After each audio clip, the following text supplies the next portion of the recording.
Welcome to CCF স্টাডিস্কোপ। আগের দিন আমরা স্বদেশী সমাজ রিটেন বাই রবীন্দ্রনাথ ঠাকুরের প্রবন্ধটি কিছুটা দেখলাম। আজ তার নেক্সট স্ট্যান্ডা থেকে আমরা স্টার্ট করব। তার আগে একটা ভুল সংশোধন করার ছিল। ভুলটা কি? না, ভুলটা হলো এই যে আমরা যখন আগের পাঠটা পড়ছিলাম প্রবন্ধে, তখন আমি এক জায়গায় যেখানে ভোজ বাজির অর্থ বোঝাতে গিয়ে বলেছিলাম যে এর অর্থ হবে খাবার কম্পিটিশন, বাট নয়, ওটা ওর ঠিক মিনিং নয়। ভোজবাজির কথা অর্থ হচ্ছে ম্যাজিক, জাদুবিদ্যাকে ভোজবাজি বলা হয়। তো আমরা আগের দিন যেখানে রেখেছিলাম, আজ তারপর থেকে স্টার্ট করা যাক। আগের দিন আমরা আমরা যে কোনো কাজে সফলতা লাভ করিতে চাই, এই কথাটি আমাদিগকে স্মরণ করিতে হইবে। এতদূর পড়েছিলাম, মানেও বুঝেছিলাম। আজ আমরা বাকি যে প্রবন্ধটির অংশ সেটা দেখে নেব। তো স্টার্ট করা যাক। বলছে, স্বদেশকে একটি বিশেষ ব্যক্তির মধ্যে আমরা উপলব্ধি করিতে চাই। এমন একটি লোক চাই যিনি আমাদের সমস্ত সমাজের প্রতিমা স্বরূপ হইবেন। বলছে আমাদের যদি স্বদেশকে একটা লোক হিসেবে দেখি, তাহলে আমাদের একটা একটা মেন লোক চাই, একটা প্রধান লোক চাই, যাকে দেখা মানে আমরা পুরো স্বদেশকে দেখছি। সাপোজ ধরো আমি দেশকে দেখছি, তার মানে আমি ওই লোকটাকে দেখছি। তাহাকে অবলম্বন করিলেই আমরা আমাদের বৃহৎ স্বদেশী সমাজকে ভক্তি করিব, সেবা করিব। অর্থাৎ তাহার কথা শোনা মানে আমার দেশের কথা শোনা। তাহাকে ভক্তি করা, সেবা করা মানে দেশকে ভক্তি করা। তাহার সঙ্গে যোগ রাখিলেই সমাজের প্রত্যেক ব্যক্তির সঙ্গে আমাদের যোগ রক্ষিত হইবে। অর্থাৎ তার নলেজ এতটাই যে সে পুরো দেশের মধ্যে, স্বদেশের মধ্যে কার কি অভাব আছে না আছে, কে কত দূর কিসের জন্য কষ্ট পাচ্ছে, এক্সেট্রা এক্সেট্রা সব নলেজ তার কাছে আছে, জ্ঞান আছে। এবং তার সাথে যদি আমরা যোগাযোগ রাখতে পারি, তাহলে আমরা গোটা স্বদেশের সাথে যোগাযোগ রাখতে পারিব।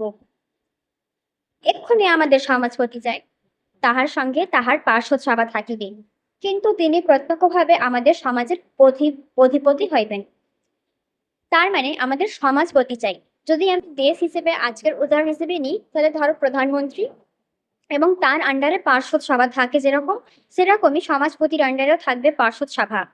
কিন্তু তিনি প্রত্যক্ষভাবে আমাদের সমাজের অধিপতি হইবেন, সমাজের নায়ক হবেন, ঠিক আছে? তার উপরে কেউ হবে না। আমাদের প্রত্যেকের নিকটে তাহার মধ্যে সমাজের একতা স্বপ্রমাণ হইবে।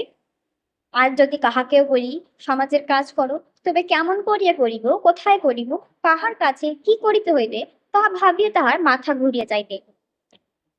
বলছে একজন থাকবে যা সমাজের একতা সপ্রমাণ হইবে, অর্থাৎ আমরা সমাজে যে ঐক্যবোধ আছি তার প্রমাণ কি, মানে এমন একটা ব্যক্তি থাকবে যার ফলে কিন্তু সমাজের ঐক্যটা দেখা দেবে, এবং সেই হলো সেই প্রমাণ, সেই ব্যক্তিটাই হবে আমাদের প্রমাণ, আমাদের ঐক্যের প্রমাণ। আচ্ছা, যদি কোনো একটা কেন্দ্র না থাকে, তাহলে কি হয় না, কোনো একজন লোককে যদি কোনো কাজের দায়িত্ব দেওয়া হয়, ধরো কাজের নামটা বলা হলো না, বললো তুমি ভালো কাজ করো। এবার ভালো কাজ তো অনেক কটা হতে পারে, তো সে ভাবতেই পারে যে আমি কি করব, কোথায় করিব, কিভাবে করিব, কার জন্য ভালো করব, এক্সেট্রা এক্সেট্রা, তার মাথায় প্রশ্ন আসতেই পারে। তো যদি একটা কেন্দ্র থাকে, সে আমাকে যদি বলে দেয় তুমি আম, এই যে রাস্তায় যে ফুটপাতে দু চারজন গরিব মানুষ শুয়ে আছে, তুমি দু চারটে তাদের কম্বল বিতরণ করো, এটা আমার কাজটা বলে দেওয়া হলো, এবং আমি এই কাজটার করতে গিয়ে কোনো সংশয় কিন্তু আসবে না আমার মাথায়। আমি কিন্তু একদম ক্লিয়ার যে আমাকে কম্বল বিতরণ করার দায়িত্ব দেওয়া হয়েছে এবং আমি সেটা করব। কিন্তু যদি আমাকে কাজটাই বলে দেওয়া না হয় ক্লিয়ারলি, যদি কেউ না বলে, কোনো একটা কেন্দ্রই না থাকে এসবের, তাহলে আমি কি করে করব? তো সেজন্য একটা কেন্দ্র থাকা দরকার। বলছে অধিকাংশ লোকেই আপনার কর্তব্য উদ্ভাবন করিয়া চলে না বলেই রক্ষা। এমন ফলে ব্যক্তিগত চেষ্টাগুলিকে নির্দিষ্ট পথে আকর্ষণ করিয়া লইবার জন্য একটা কেন্দ্র থাকা চাই। আমি যেটা উদাহরণ দিয়েছিলাম কম্বল বিতরণ, গরিবদের মধ্যে কম্বল বিতরণের যে উদাহরণটা, সেটা দেখো, সে একটা ব্যক্তিগত চেষ্টা, সেই চেষ্টার নির্দিষ্ট পথে আকর্ষণ করলাম কি করে না, যখন আমি বললাম তোমাকে কম্বল বিতরণ করতে হবে গরিবদের মধ্যে, যে বাস স্ট্যান্ডে, যে ফুটপাতে যে গরিবরা শুয়ে থাকে। এবার এই জিনিস যদি না থাকে, যদি আমি নিজের কর্তব্যটাই উদ্ভাবন না করি, ইনোভেট না করি, আমি জানি না আমার কর্তব্যটা কি, তাহলে তো আমি কিছুই কাজ করতে পারছি না, তাই না? আমাদের সমাজের কোনো দল সেই কেন্দ্রের স্থল অধিকার করিতে পারবে না। আমি আগেও বললাম যে সেই যে কেন্দ্রটা সেটা একটাই হবে এবং তার ওপরে কেউ হবে না। আমাদের দেশে অনেক দলকেই দেখি প্রথমে উৎসাহের ধাক্কায় তাহারা যদি যদিও বা অনেকগুলি ফুল ফুটাইয়া তোলে, কিন্তু শেষকালে ফল ধরাইতে পারে না। মানে অনেক চেষ্টা করে অনেকটা দূরে এগিয়ে যায়, কিন্তু শেষ পর্যন্ত তারা হার মেনে যায়। তাহার বিবিধ কারণ থাকিতে পারে, নানা কারণ থাকতে পারে। কিন্তু একটা প্রধান কারণ কি? না, আমাদের দলের প্রত্যেক ব্যক্তি নিজের মধ্যে দলের ঐক্যটিকে দৃঢ়ভাবে অনুভব এবং রক্ষা করিতে পারে না। আগের পার্টটায় আমরা যখন পড়লাম তখন তাকে মেলার উপর বেস করে জোর দেওয়া হয়েছিল যে প্রবন্ধটি মেলা কেন দরকার, আমাদের মধ্যে ঐক্য স্থাপন করতে গেলে মেলাটা অনিবার্য। এই আমরা পার্টটায় দেখবো যে আমরা রবীন্দ্রনাথ ট্যাগর সমাজপতির ওপর জোর করেছেন। আমাদের ঐক্য থাকলে, আমাদের নির্দিষ্ট কিছু অর্জন করতে হলে সমাজপতির দরকার। শিথিল দায়িত্ব প্রত্যেকের স্কন্ধ হইতে স্খলিত হইয়া শেষকালে কোথায় যে আশ্রয় লিবে তাহা স্থান পায় না। যদি কোনো সমাজপতি না থাকে, তাহলে আমাদের ছোট ছোট দায়িত্বেও কিন্তু কেউ আমাদের তদারকিকরণ করার লোক থাকবে না। মানে কেউ একজন ইনভেস্টিগেট করবে যে আমরা কাজ করেছে কিনা। কেউ যদি না করে, তাহলে আমি কাজটা করতে যাব না। আমাদের সমাজ এখন আর এরূপভাবে চলিবে না। কারণ বাহির হইতে যে উদ্যত শক্তি প্রত্যহ সমাজকে আত্মসাৎ করিতেছে, তাহা ঐক্যবদ্ধ, তাহা দৃঢ়। তাহা আমাদের বিদ্যালয় হইতে আরম্ভ করিয়া প্রতিদিনের দোকান বাজার পর্যন্ত অধিকার করিয়া সর্বত্রই নিজের একাধিপত্য স্থূল সূক্ষ্ম সর্ব আকারে প্রত্যক্ষগম্য করিয়াছে। বলছে আমরা নিজেদের মধ্যে ঐক্য ভাবটা তো নেই। প্লাস আমাদের উপর যে কন্ট্রোল করছে, আমরা তখন ব্রিটিশের আন্ডারে রয়েছি সেই সময়কার একটা প্রবন্ধ। তো সেই ব্রিটিশরা কিন্তু ঐক্যবদ্ধ, তারা জানে তাদের কি করতে হবে। তারা আমাদের সব জায়গার স্থান তারাই দখল করে নিয়েছে। ইভেন বিদ্যালয় থেকে স্টার্ট করে দোকান বাজার এক্সেট্রা, তারা সব জায়গায় সেই ব্রিটিশই রয়েছে। একজন সমাজকে ইহার বিরুদ্ধে আত্মরক্ষা করিতে হইলে অত্যন্ত নিশ্চিত রূপে তাহার আপনাকে দাঁড় করাইতে হইবে। তাহা করিবার একমাত্র উপায় একজন ব্যক্তিকে অধিপতিত্বে বরণ করা। আমাদের কি করতে হবে? এই যে সমস্ত কিছু হচ্ছে প্রবলেম, তার একটাই সলিউশন আছে, যে একটা আমাদের ব্যক্তিত্বকে সমাজপতি হিসেবে তাকে মেনে নেওয়া। সমাজের প্রত্যেককে সেই একের মধ্যে প্রত্যক্ষ করা। আমরা সকলেই ভাবো যে ওই ব্যক্তি একের মধ্যে প্রত্যক্ষ করা মানে আমাদের আন্ডারস্ট্যান্ডিং থাকতে হবে, পরস্পরের মধ্যে একটা আন্ডারস্ট্যান্ডিং থাকতে হবে যে আমরা যাকে শাসনে বসিয়েছি সে নিশ্চয়ই আমাদের কল্যাণ করবে। ওকে, এবং আমরা পরস্পরের মধ্যে ঐক্যটাও রাখবো। বলছে তাহার সম্পূর্ণ শাসন বহন করাকে অপমান জ্ঞান না করিয়া আমাদের স্বাধীনতারই অঙ্গ বলিয়া অনুভব করা। কেন স্বাধীনতার অঙ্গ? দেখো, যখন বিদেশি আমাদের শাসন করছে তখন আমরা পরাধীন। বাট যখন আমাদের স্বদেশের লোক আমাদের শাসিত করবে, আমাদের স্বদেশের লোক যখন সমাজপতি হবে, তখন সেটা আমাদের কাছে পরাধীনতা নয়, সেটাই আমাদের আসল স্বাধীনতা। কারণ সেখানে ব্রিটিশ নেই, অন্য কোনো দেশ এসে আমাদের উপর রাজত্ব করছে না। আমাদের এই স্বদেশের একজন ব্যক্তিকে আমরা নিজের চয়েস হিসেবে, গণতান্ত্রিকতা হিসেবে বেছে নিয়েছি। তাহলে এটা আমাদের বুঝতে হবে, যেটাই আমাদের স্বাধীনতা। তারপর রবীন্দ্রনাথ ঠাকুর বলছেন যে এই সমাজপতি কখনো ভালো কখনো মন্দ হইতে পারে, কিন্তু সমাজ যদি জাগ্রত থাকে তবে মোটের উপর কোনো ব্যক্তি সমাজের স্থায়ী অনিষ্ট করিতে পারে না। আবার এইরূপ অধিপতির অভিষেকই সমাজকে জাগ্রত রাখিবার একটা প্রকৃষ্ট উপায়। সমাজ একটি বিশেষ স্থলে আপনার ঐক্যটি প্রত্যক্ষভাবে উপলব্ধি করিলে তাহার শক্তি অজেয় হইয়া উঠিবে। বলছে এই সমাজপতি হতেই পারে ভালো, আবার হতেই পারে খারাপ। তবে যদি যদি আমাদের মধ্যে ঐক্য থাকে, যদি সমাজপতিকে বাদই দাও, আমরা দেশের জনগণ, সাধারণ জনগণ যদি নিজেদের মধ্যে ঐক্যবদ্ধ থাকে, তো তাহলে কেউ কিন্তু আমাদের স্বদেশের খারাপ কিছু করতে পারবে না। বলছে এটাই সমাজকে জাগ্রত রাখার একটা প্রকৃষ্ট উপায়, আমাদের মধ্যে ঐক্যবদ্ধ থাকতে হবে। সমাজ একটি বিশেষ স্থলে আপনার ঐক্যটি প্রত্যক্ষভাবে উপলব্ধি করিলে তাহার শক্তি অজেয় হইয়া উঠিবে। তারপর বলছে ইহার অধীনে দেশের ভিন্ন ভিন্ন নির্দিষ্ট অংশে ভিন্ন ভিন্ন নায়ক নিযুক্ত হইবেন। সমাজের সমস্ত অভাবমোচন, মঙ্গল কর্মচালনা এবং স্বাস্থ্য ব্যবস্থা রক্ষা ইহারা করিবেন এবং সমাজপতির নিকট দায়ী থাকিবেন। আগের এক্সাম্পলে আমরা আবার চলে আসি, দেশে যদি প্রধানমন্ত্রী থাকে এবং সে একজনের পক্ষে তো সমস্ত মানে এত বড় এরিয়াটা কভার করা কঠিন, তাই না? তার জন্য বিভিন্ন বিভিন্ন অংশে বিভিন্ন বিভিন্ন আমরা নায়ক রাখবো। আর আর আমরা কি করব, লোক রাখবো। এবং সেই লোকরা কি হবে না, সমাজপতির নিকট দায় থাকবে, তাদের কি কি কাজ করলো না করলো সব সমাজপতিকে এসে জবাব তাদের দিতে হবে। সমাজের প্রত্যেক ব্যক্তি প্রত্যহ অতি অল্প পরিমাণেও কিছু স্বদেশের জন্য উৎসর্গ করিবে। প্রত্যেকে কিছু না কিছু দান করিতেই হইবে। তাছাড়া প্রত্যেক গৃহে বিবাহীদের শুভকর্মে গ্রামভাটি প্রভৃতি ন্যায় এই স্বদেশী সমাজের একটি প্রাপ্য আদায় দুরূহ বলে মনে করি না। আচ্ছা, গ্রামভাটি কথাটার অর্থ হচ্ছে চাঁদা। ওকে, যদি আমরা উম প্রত্যেক ঘরে, ঘরে বেঁধে দিই যে তোমাদের এত টাকা চাঁদা দিতেই হবে, মাথা পিছু চাঁদা বা ঘর পিছু চাঁদা বেঁধে দিই, তাহলে এটা খুব একটা বড় ব্যাপার না। ইহা যথাস্থানে সংগৃহীত হইলে অর্থ অভাব ঘটিবে না, এবং যদি ঠিকঠাক মতো এটাকে নেওয়া যায়, অর্থটা সংগ্রহ করা যায়, তাহলে কিন্তু আমাদের টাকা পয়সার কোনো অভাব দেখা দেবে না। বলছে না, আমাদের দেশে স্বেচ্ছাদত্ত দানে বড় বড় মঠ মন্দির চলিতেছে। এদেশে কি সমাজ ইচ্ছাপূর্বক আপনার আশ্রয়স্থান আপনি রচনা করিবে না? সমাজে তো আমরাই থাকি, তাহলে সমাজটা তো আমাদেরই। তাহলে আমাদের যে সেই স্থানটা কি আমরা তৈরি করতে পারবো না? কেন পারবো না? স্বেচ্ছাপ্রদত্ত দান, অর্থাৎ নিজে যা খুশি ইচ্ছা দান করে করে আজ এত বড় বড় মঠ মন্দির সব চলছে কি করে? বিশেষত যখন অন্য জলের স্বাস্থ্যে বিদ্যায় দেশ সৌভাগ্য লাভ করিবে, তখন কৃতজ্ঞতা কখনো নিশ্চেষ্ট থাকিবে না। আমাদের কি করতে হবে?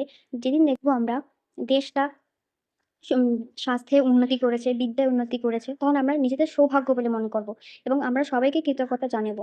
কারোকে কৃতজ্ঞতা না জানিয়ে আমরা পারবো না। চেষ্টা তো থাকবেই। অবশ্য এখন আমি কেবল বাংলাদেশকেই আমার চোখের সামনে রাখিয়াছি। এখানে সমাজের অধিনায়ক স্থির করিয়া আমাদের সমাজ প্রতি, আমাদের সামাজিক স্বাধীনতাকে যদি আমরা উজ্জ্বল এবং স্থায়ী করিয়া তুলিতে পারি, তবে ভারতবর্ষের অন্যান্য বিভাগও আমাদের অনুবর্তী হইবে, এবং এইরূপে ভারতবর্ষের প্রত্যেক প্রদেশ যদি নিজেদের মধ্যে একটা সুনির্দিষ্ট ঐক্য লাভ করিতে পারে, তবে পরস্পরের সহযোগিতা করা প্রত্যেকের পক্ষে অত্যন্ত সহজ হয়। কি বলছে? এখানটায় প্রাবন্তিক খুব একটা বড় মিনিং এর কথা বলছেন। যে ধরো আমরা যদি বাংলাদেশকে এক্সাম্পল হিসেবে নিলাম তো। এবার আমরা যদি বাংলাদেশকে যদি গড়ে তুলতে পারি সেরকম, সব দিক থেকে সে বেস্ট। আমরা যে নীতিটা অবলম্বন করে এটা করতে পারলাম, তখন দেখবো ভারতবর্ষের অন্যান্য বিভাগ, অন্যান্য অংশগুলো, অন্যান্য রাজ্য হোক, জেলা হোক, তারাও কিন্তু আমাদের এই নীতি বা পদ্ধতিটা অবলম্বন করবে।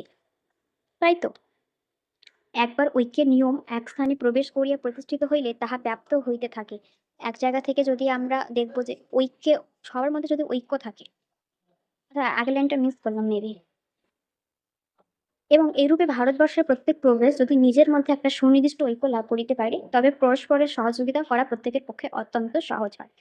পরস্পরের সহযোগিতা করা যদি প্রত্যেকটা বিভাগে দেখলাম এই ঐক্যের নিয়মটা, নীতিটা চলে এলো, তাহলে এই ঐক্যের এবং এই ঐক্যের নিয়ম নীতিটা যদি আমাদের মধ্যে ধরো একটা এক্সাম্পল নেওয়া যায়। এবার যদি রাজ্যমন্ত্রী ধরে নাও, এক্সাম্পলে আমরা নিচ্ছি প্রধানমন্ত্রী হচ্ছে আমাদের সমাজপতি, এবং বিভিন্ন বিভাগের সব নায়ক মানে রাজ্যমন্ত্রী ধরে নিলাম। এবার যদি প্রতিটি রাজ্যমন্ত্রীর মধ্যে নিজেদের মধ্যে ঐক্য থাকে, এবং রাজ্যের আন্ডারে যদি জনসাধারণের মধ্যেও নিজেদের ঐক্য থাকে, তাহলে এক্স্যাক্টলি দেখো পুরো দেশটা, সমগ্র দেশটার মধ্যে কিন্তু ঐক্য রয়েছে, এবং বাইরে থেকে যে কোনো শক্তি আসুক না কেন আমাদের কিন্তু কিছু করতে পারবে না। কারণ আমরা দেশ নয়, আমরা ঐক্য থেকে তৈরি। আমাদের নাম হচ্ছে একটা দেশ। সাপোজ ধরো অলিম্পিকের খেলাতে যখন কোনো প্লেয়ার, ধরো আমাদের ওয়েস্ট বেঙ্গল থেকে কেউ যখন যাচ্ছে প্লেয়ারটা, তখন সে কাকে রিপ্রেজেন্ট করছে? নিজের ওয়েস্ট বেঙ্গলকে রিপ্রেজেন্ট করবে না নিজের দেশকে রিপ্রেজেন্ট করবে? অবভিয়াসলি ব্যাপার, সে নিজের কান্ট্রি বা দেশকে রিপ্রেজেন্ট করছে। তো আমাদের মধ্যে ঐক্য না থাকলে জিনিসটা হতো না। তাহলে আমরা বলতাম বাংলা ভাগ করো, গুজরাট বলতাম আমাকে ভাগ করে দাও, পাঞ্জাব বলতো আমাকেও ভাগ করে দাও, আমাকে আলাদা কান্ট্রি হিসেবে মানে ঘোষিত করে দাও। এরকমটা হয় না আমাদের মধ্যে। অজানা অচেনা এক ঐক্য তো রয়েছে, যেটা আমরা বুঝতে পারছি না। যাই হোক, কিন্তু রাশিকৃত বিচ্ছিন্নতাকে কেবলমাত্র স্তূপ আকার করিতে থাকলেই তাহা এক হয় না। যেখানে ঐক্য নেই, যেখানে সবকিছু আলাদা আলাদা, তাকে আমি এক জায়গায় জড়ো করে উঁচু পাহাড়ের মতো করে দেবো, সেটাকে যদি ঐক্য বলি, তাহলে সেটাকে আর ঐক্য হয়? তারপর তারপরে প্যারাটা ভেরি ইম্পর্টেন্ট, এটা একটু বুঝতে হবে। আগে বুঝিয়ে দিই। ধরো সমাজপতি এবং সমাজতন্ত্র কি? বলছে সমাজপতি একটা কাজ, নির্দিষ্ট কাজ করতে বলে, যে এই কাজটা সম্পন্ন করবে সে হলো সমাজপতি। আচ্ছা, যদি সমাজতন্ত্র যা যা বলে সব কাজ যদি সমাজপতি করে দেয়, তাহলে আমরা বলতেই পারি সমাজপতি যা কাজ করে সেটাই সমাজতন্ত্র, তাই না? তাহলে আমাকে সমাজতন্ত্রটা আর কোনো মাধ্যম বা কোনো বস্তুগত জিনিস না ভেবে আমরা তাকে ব্যক্তি হিসেবে দেখতেই পারি, কারণ সে ব্যক্তি সমাজপতি যে কাজগুলো করছে সেটাই সমাজতন্ত্র। এবার লাইনটা পড়া যাক। না, আমাদের স্বদেশী সমাজের গঠন এবং চালনের জন্য একইকালে আমরা সমাজপতি এবং সমাজতন্ত্রের কর্তৃত্ব সমন্বয় করিতে পারিব। আমরা স্বদেশকে একটা মানুষের মধ্যে প্রত্যক্ষ করিতে পারব, এবং তাহার শাসন স্বীকার করিয়া স্বদেশী সমাজের যথার্থ সেবা করিতে পারব। আমাদের তার শাসনটা মেনে নিতে হবে, কারণ সেটা বাইরের কেউ নয়, সেটা আমাদেরই স্বদেশের কেউ একজন। তাই তার শাসনটা আমাদের কাছে স্বাধীনতারই একটা অঙ্গ। তারপর কি বলছে দেখে নেওয়া যাক। বলছে আত্মশক্তি একটি বিশেষ স্থানে সঞ্চয় করা, সেই বিশেষ স্থানে উপলব্ধি করা, সেই বিশেষ স্থান হইতে সর্বোচ্চ প্রয়োগ করার একটা ব্যবস্থা থাকা আমাদের পক্ষে কিরূপ প্রয়োজনীয় হয়েছে একটি আলোচনা করলেই তাহা স্পষ্ট বোঝা যাইবে। আত্মশক্তি কি? না, আত্মশক্তি হচ্ছে আমাদের অভ্যন্তরে যে শক্তি, আমরা সেটা কখন প্রকাশ করব? আমরা আমাদের মধ্যে যে শক্তিটা আছে আমরা কখন উপলব্ধি করব? এই সমস্ত বিষয় কিন্তু আমরা একটা আলোচনার মাধ্যমে এর আনসারটা পেয়ে যাব। বলছে গভর্নমেন্ট নিজের কাজের সুবিধা অথবা যে কারণেই হোক বাংলাকে দ্বিখণ্ডিত করিতে ইচ্ছা করিয়াছেন। তখন গভর্নমেন্ট ছিলেন লর্ড কার্জন আই থিংক। তো লর্ড কার্জন, হ্যাঁ, লর্ড কার্জন ১৯০৫ সালে বঙ্গভঙ্গের কথা বলেছিলেন। এটা হচ্ছে বাংলাকে দ্বিখণ্ডিত করার একটা রেগুলেশন। রবীন্দ্রনাথ ঠাকুর আশঙ্কা করেছিলেন যে বাংলাকে যদি দ্বিখণ্ডিত করা হয় তাহলে বাংলা দুর্বল হয়ে যাবে, এবং এক্স্যাক্টলি সেটাই হয়েছিল। তবে রবীন্দ্রনাথ ঠাকুর কি বলছেন দেখা যাক। দেশকে খণ্ডিত করিলে যে সমস্ত অমঙ্গল ঘটিবার সম্ভাবনা তাহার প্রতিকার করিবার জন্য দেশের মধ্যে কোথাও কোনো ব্যবস্থা থাকিবে না। আচ্ছা, যদি ওরা আসে দেশকে খণ্ডিত করতে তাহলে কি আমরা প্রতিকার করব না? আমাদের মধ্যে কি কোনো ব্যবস্থা দেখা দেবে না? ব্যাধির বীজ বাহির হইতে শরীরের মধ্যে না প্রবেশ করিলেই ভালো। যদি কোনো রোগের উৎস, রোগের কারণটা বাইরে থেকে আমাদের ভেতরে আসছে, সেটা না হওয়াই ভালো কিন্তু। কিন্তু তবু যদি প্রবেশ করিয়া বসে, তবে শরীরের অভ্যন্তরে রোগকে ঠেকাইবার, স্বাস্থ্যকে পুনঃপ্রতিষ্ঠিত করিবার কোনো কর্তৃশক্তি কি থাকিবে না? আমরা এটাও জানি শরীর কিন্তু সমস্ত রোগের যে ট্রিটমেন্টগুলো নিজেই করে। একটু টাইম নেয়, একটু সময় নেয়, কিন্তু আমরা কাশির ওষুধ খাই বা না খাই আমাদের কাশি একটা সময় গিয়ে সেরে যায়।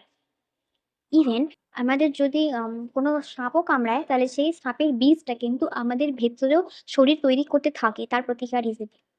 তো এটা একটা পয়েন্ট রবীন্দ্রনাথ ঠাকুর বলছেন যে সুতরাং রোগ না হওয়াই ভালো, বাইরে থেকে রোগের বীজটা ভেতরে না প্রবেশ করাই ভালো। তবু যদি হয় তাহলে আমরা কি প্রতিকার করব না? আমাদের মধ্যে যে কর্তৃশক্তি রয়েছে সেটা কি কাজ করবে না? সেই কর্তৃশক্তি যদি আমরা সমাজের মধ্যে সুদৃঢ় সুস্পষ্ট করে রাখি, তবে বাহির হইতে বাংলাকে নির্জীব করিতে পারিবে না। তার চেষ্টা করলেও পারবে না। বাংলা কিন্তু জ্যান্ত থাকবে। সমস্ত ক্ষতকে আরোগ্য করা সেরে যাবে, সমস্ত ক্ষত। ঐক্যকে আকর্ষণ করিয়া রাখা, মূর্ছিতকে সচেতন করিয়া তোলা ইহারই কর্ম হইবে। অর্থাৎ যে মরা, মরা অবস্থা তাকেও সচেতন করে দেবে, তার মধ্যেও চেতনা জেগে উঠবে। ঐক্যকে আকর্ষণ করা, একদম বারবার রবীন্দ্রনাথ ঠাকুর একটাই কথা বলছেন, আমাদের মধ্যে ঐক্য থাকতে হবে। আমাদের মধ্যে ঐক্য না থাকলে কিন্তু কোনো কাজই পসিবল নয়। তারপর বলছে মুর্শিদাকে সচেতন করিয়া তোলা ইহারই কর্ম হইবে। আমাদের দেশে মধ্যে, মধ্যে সামান্য উপলক্ষেই হিন্দু মুসলমানে বিরোধ বাধিয়া ওঠে। সেই বিরোধ মিটাইয়া দিয়া উভয় পক্ষের মধ্যে প্রীতি শান্তি স্থাপন, উভয় পক্ষের স্ব অধিকার নিয়মিত করিয়া দিবার বিশেষ কর্তৃত্ব সমাজের কোন স্থানে যদি না থাকে, তবে সমাজকে বারে বারে ক্ষত বিক্ষত হইয়া উত্তর উত্তর দুর্বল হইতেই হয়। সামান্য কথা, একটু একটু অল্প অল্প কথাতে আমাদের দেশে দেখা যাচ্ছে না হিন্দু মুসলমানের মধ্যে বিরোধ বেঁধে যায়। এটাকে সরাতে হবে, এবং উভয় পক্ষের মধ্যে অর্থাৎ হিন্দু পক্ষ এবং মুসলমান পক্ষ উভয় পক্ষের মধ্যে প্রীতি শান্তি স্থাপন করতেই হবে। এর ফলে আমরা আরো মজবুত হব, আরো বেশি স্ট্রং হব। তারপর রবীন্দ্রনাথ ঠাকুর বলছেন যে আমি তো আগেই বললাম যে বিভিন্ন বিভাগে তোমাদের কর্তৃত্ব ডিস্ট্রিবিউট করতে হবে, তোমাদের বিভিন্ন কাজের দায়িত্ব তোমাকে দিতেই হবে। তো তোমাকে কিছু কাজের দায়িত্ব হিন্দু পক্ষকেও দিতে হবে, কিছু কাজের দায়িত্ব মুসলমান পক্ষকেও দিতে হবে। স্ব অধিকার নিয়মিত করিয়া দিবার বিশেষ কর্তৃত্ব সমাজের কোনো স্থানে যদি না থাকে, যদি এই জিনিসটাই না থাকে, তুমি দায়িত্বটা না দিয়ে থাকো, ভুলভাল দায়িত্ব দিয়ে থাকো, তুমি কোনো হিন্দু পক্ষকে দায়িত্বই দিলে না, এবং তুমি ইভেন এটা হতে পারে তুমি কোনো মুসলমান পক্ষকে দায়িত্বই দিলে না, তাহলে কি হবে না আমরা তো এর বিরোধ তো বাঁধবেই, এবং বিরোধের ফলে আমরা কি হব, আমরা ক্ষত বিক্ষত হয়ে বারবার আমরা কি হবো, দুর্বল হতেই পড়বো, মানে দুর্বল হয়ে যাব, একদম দুর্বল হয়ে পড়বো। অতএব একটা লোককে আশ্রয় করিয়া আমাদের সমাজকে এক জায়গায় আপন হৃদয় স্থাপন, আপন ঐক্য প্রতিষ্ঠা করিতেই হইবে, নহিলে শৈথিল্য ও বিনাশের হাত হইতে আত্মরক্ষার কোনো উপায় দেখি না।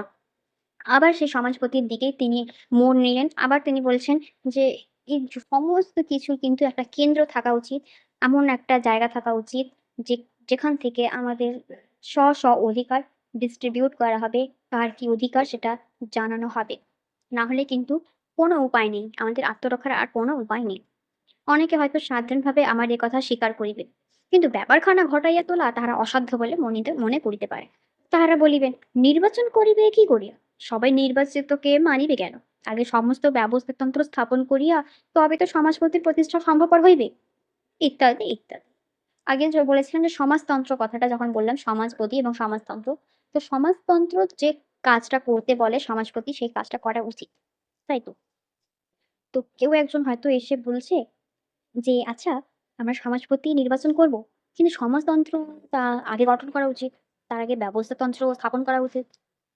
কেন না, এটা তো মুখে, মুখে শুনতে খুব ভালো লাগছে। হ্যাঁ, এটা করলে ভালো হতো। কিন্তু ওটার কি আদৌ applicability আছে? এটা কি আমরা বাস্তবে প্রয়োগ করতে পারবো? অনেকের সংশয় নিয়ে প্রশ্ন করতেই পারে। তখন রবীন্দ্রনাথ ঠাকুর তারও আনসার দিয়ে দিচ্ছেন যে, "আমার বক্তব্য এই যে, এই সমস্ত তর্ক লইয়া আমরা যদি একেবারে নিঃশেষপূর্বক বিচার বিবেচনা করিয়া লইতে বসি, তবে কোনো কালে কাজে নামা সম্ভব হইবে না। কাজে আগে নেমে পড়ো। তারপর তোমার কি গঠন করতে হবে না করতে হবে নিজেই তোমার বুঝতে পারবে। আমি যদি আগে থেকে প্রিডিটারমাইন করি যে আমি আজ কি, কি পড়বো, আজ আমার কি, কি পড়া এখনো বাকি, আমি কোনটা কনসেপ্ট খুব একটা ক্লিয়ার নয়।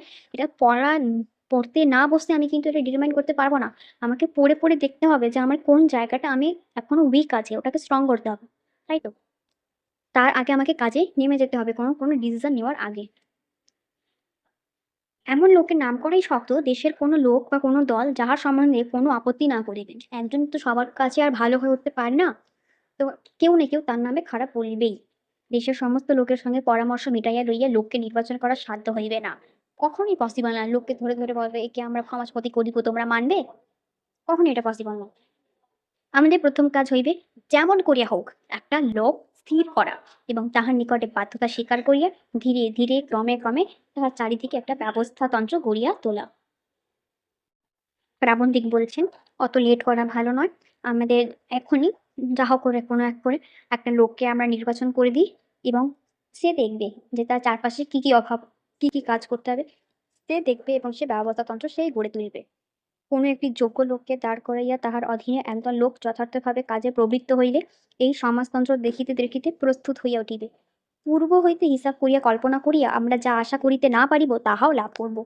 আমরা ভাবতেও পারিনি। আগে থেকে যদি বসে আমরা ডিটারমাইন করব যে আমাদের কি, কি কাজ করতে হবে না করতে হবে, সমাজ প্রতি কি, কি দায়িত্ব দেব, তার থেকে কিন্তু বেটার হবে তাকে আগে কাজে নামাও। কাজে নামিয়ে তারপর তুমি ডিটারমাইন করো না তোমার কি, কি অভাব রয়েছে না রয়েছে, সেটা কিন্তু বেটার হবে। সমাজের অন্তর্নিহিত বুদ্ধি এই ব্যাপারে চালনাভার আপনিই গ্রহণ করিবে। তাকে আর বলতে হবে না। সে নিজেই সব গ্রহণ করে নেবে। সমাজে অবিচ্ছিন্নভাবে সকল সময় শক্তিমান ব্যক্তি থাকেন না। কিন্তু দেশের শক্তি বিশেষ, বিশেষ স্থানে পুঞ্জীভূত হইয়া তাহাদের জন্য অপেক্ষা করে। যে শক্তি আপাতত যোগ্য লোকের অভাবে কাজে লাগিল না, সে শক্তি যদি সমাজের কোথাও রক্ষিত হইবার স্থানও না পায়, তবে সে সমাজ ফুটা কলসের মতো শূন্য হইয়া যায়। এটা খুব বোঝার একটা লাইন। আমি এটাকে একটা উদাহরণের সাথে তোমাদের ব্যাখ্যা করতে চাইবো। ধরো চেয়ারম্যান এবং চেয়ারম্যানের চেয়ার কিংবা প্রধানমন্ত্রী এবং প্রধানমন্ত্রীর যে চেয়ারটা। তো চেয়ারের যে ভ্যালুটা থাকে, যে সে সেই চেয়ারে বসতে পারবে না, প্রধানমন্ত্রী সেই চেয়ারে বসতে পারবে। যদি আমরা চেয়ারকে বলি শক্তি এবং সেই চেয়ারটা অপেক্ষা করে একটা শক্তিমান ব্যক্তি তথা প্রধানমন্ত্রীর। যদি প্রধানমন্ত্রী যোগ্য হয় তাহলে সেই শক্তিটার ন্যায্য কর্ম হয়েছে বলা যায়।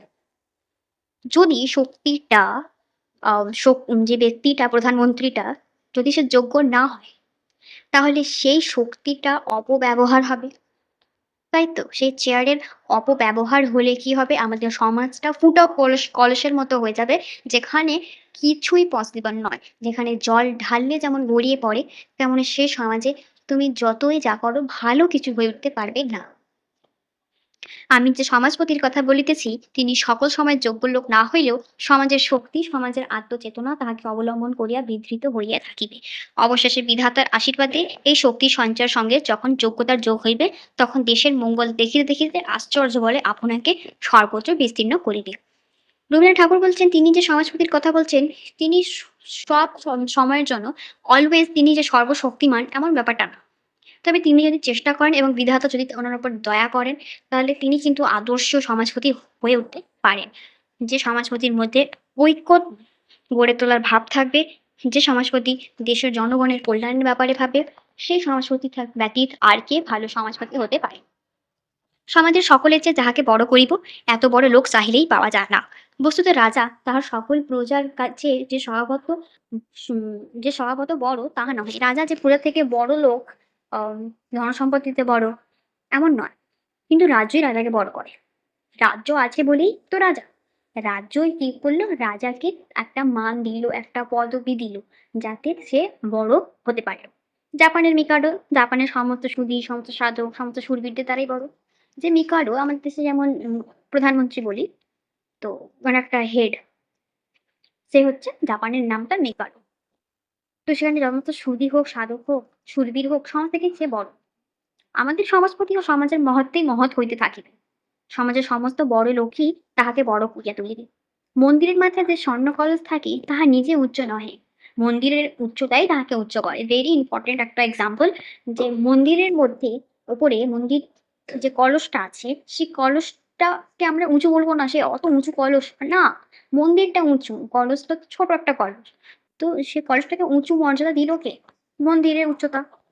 ঠিক একইভাবে রাজাকেও আমরা রাজা মর্যাদা তখনই দেব যখন রাজ্যটা থাকবে। আমি কেবল এইটুকুই বলব, আসুন আমরা মনকে প্রস্তুত করি, আমরা নিজেদের রেডি করি।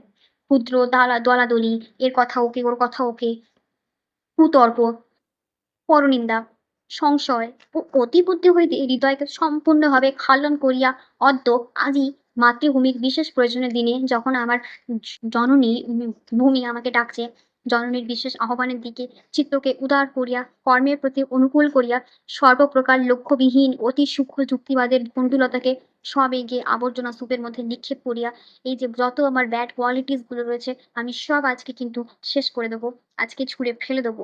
এবং আমার কাজের কোনো যে লক্ষ্য নেই, এ কি আমার কাজ? কাজের তো একটা লক্ষ্য থাকা উচিত। এবং সেই যত আমার উম অযৌক্তিক বিচার, বিবেচনা, চিন্তাধারা সমস্ত কিছু আমি আজই ছুঁড়ে ফেলবো এবং নিগূঢ় আত্মাভিমানকে তাহার শত সহস্র রক্ততৃষ্ণার্ত শিকড় সমেত হৃদয়ের অন্ধকার গুহাতল হইতে সবলে উৎপাটিত করিয়া সমাজের শূন্য আসনে বিনম্র বিনীতভাবে আমাদের সমাজপতির অভিষেক করি। আমাদের মনের মধ্যে যে অভিমানটা আছে, সেই অভিমানটা বড় খারাপ জিনিস। কোনোদিন কোনো কিছু নিয়ে অভিমানটা করতে নেই। সবই বিধাতার দান। তো এই অভিমানটা যেটা আমাদের আছে না, সেটা আমাদের ভিতরে যে জ্বর সমেত ঢুকে রয়েছে, সেটাকে আমরা উৎপাটিত করব, উপড়ে ফেলব। এবং সমাজের যে শূন্য আসনটা, যেখানে আমাদের নির্দিষ্ট সমাজপতি কেউ নেই, আমরা মিনতি করে আমাদের একটা সমাজপতির অভিষেক করি, আয়োজন করি। আশ্রয়চ্যুত সমাজকে শনাক্ত করি, যে আমাদের সমাজটা অনাথ হয়ে রয়েছে, সে কোনো আশ্রয় নেই যার, আমাকে তাকে শনাক্ত করতেই হবে। ভেরি ইম্পর্টেন্ট প্যারাগ্রাফ এবং ভেরি ইম্পর্টেন্ট এই প্রবন্ধটাও। রবীন্দ্রনাথ ঠাকুর অলওয়েজ মাই ফেভারিট রাইটার। এত ভালো, মানে এত কঠিন শব্দ দ্বারা বোঝানোটা কিন্তু খুবই কঠিন। যাই হোক, আমাদের প্রবন্ধ এতটুকুই ছিল। এর মধ্যে ভেরি ইম্পর্টেন্ট এমসিকিউস আসতে পারে এক্সামের জন্য, তোমরা প্রিপেয়ার নাও। তো best of luck for your exams. Thank you for watching.